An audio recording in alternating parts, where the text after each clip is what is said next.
Negation at lower levels is not as big of a deal. Defense is. That's why me having 103 is a big deal. And then if I use the physic, I have 121. So you know how defense is non-linear, right? Where negation is. So the way that defense works is that the better the ratio of attack rating to defense before negation, the more of your attack rating is allowed through, and then negation reduces it from there. So if you have a 1 to 8 ratio, you get 10%. That's the minimum damage you'll ever do relative to your attack rating. A more realistic ratio is 1 to 1. You'll get 40% of your attack rating before negation. If you have 2 to 1, you have 66%. So you're gaining like 50%, more than 50% of the value that you had when the damages we're getting, when the AR values we're getting are like, so this is like trending towards 2 to 1. This is about 1 to 1 for most players. Every point of damage I get above this makes all of my damage better. I'm not just getting, like, let's say, for example, I add 10% more physical AR. I'm getting way more than 10% extra net damage. It's way more complicated than that, Elden Beast. The ratio between 1 to 1 and 2 to 1 is so significant. If the physical attack rating is 100 and my defense value is 100 and I have 0 negation, they're doing 40 net damage. You would think, okay, well, if you have 200 attack rating, what's your damage? Should it be 80? No, it is not. It is above 120. The difference is gigantic. That's what people don't understand about how defense works. Negation, on the other hand, says if they have 25% negation, then whatever they ended up with after defense, just chop off 25% of that.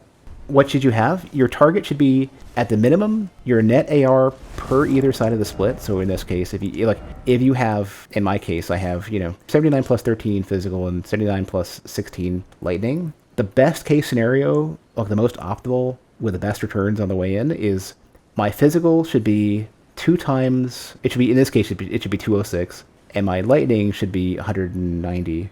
So because I'm right around 1 to 1 instead, any extra point of AR is so much more valuable than it looks. The optimum ratio to determine whether or not you should be using split damage versus non-split damage, on either side of the split, this is the ratio to determine whether or not you should be using split damage or not. If the average ratio of AR to that damage type's defense between either side of the split is at least 66% of the ratio of the unsplit AR to that particular defense, then you should be using the split. That occurs in every case. That is possible to do with simple napkin math. The deciding factor most of the time is, are you getting a significant amount of scaling for especially the non-elemental side of the split? And the reason why I'm saying the non-elemental side of the split is because the elemental side of the split is almost always scaling path 4, which gives you really, really high returns up to like, I think 40 or 50 of the stat, where the non-elemental side of the split usually is going to be either scaling past 0 or scaling past 7, and those want you to get like 60 to 80. Most of the time, you will come out ahead with just using elemental infusions, especially unless you're using big stats. Elemental will typically be better. At higher level, you're getting more out of the scaling, so that starts falling apart.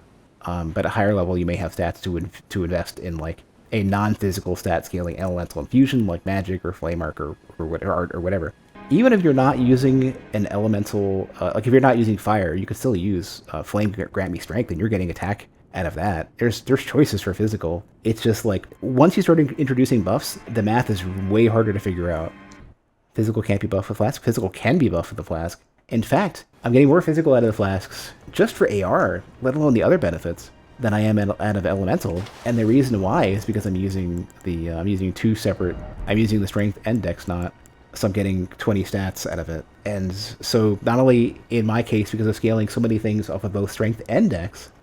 So here we go. Like bone darts are BA, throwing daggers are BA. So these are 67 base AR, and these are 57 base AR. It is, I know for the throwing daggers, it is 140 scaling and 95 scaling path 3. Scaling path 3 gets its biggest returns at 30 in the stat gives you 50% returns, and 50 in the stat gives you, I think it's 80 or 82% returns.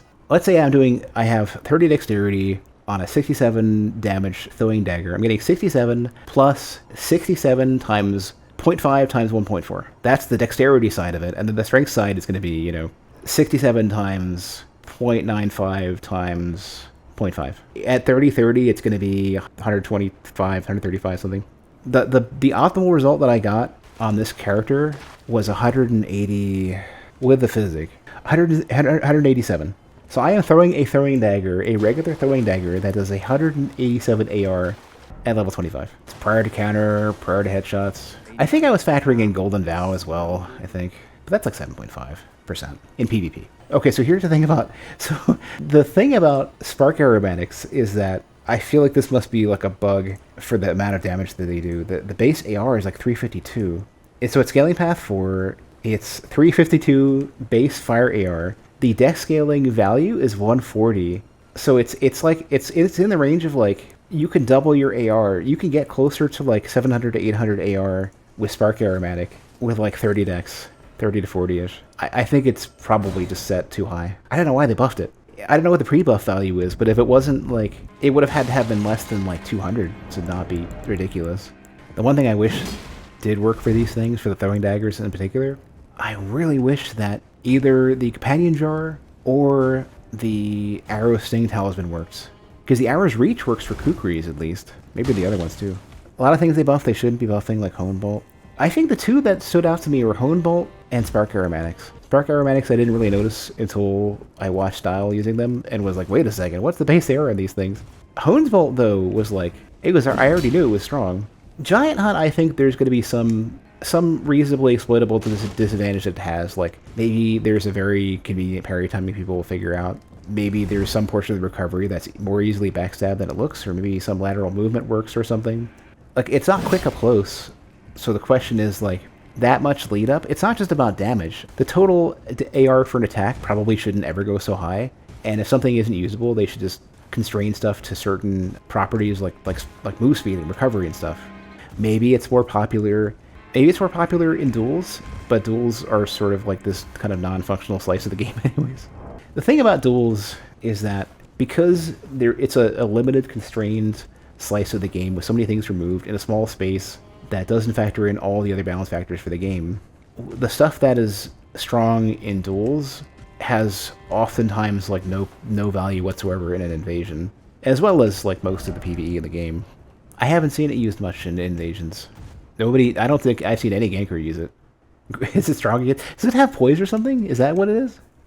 A perfect roll catcher against bad players. Well, that speaks some volumes.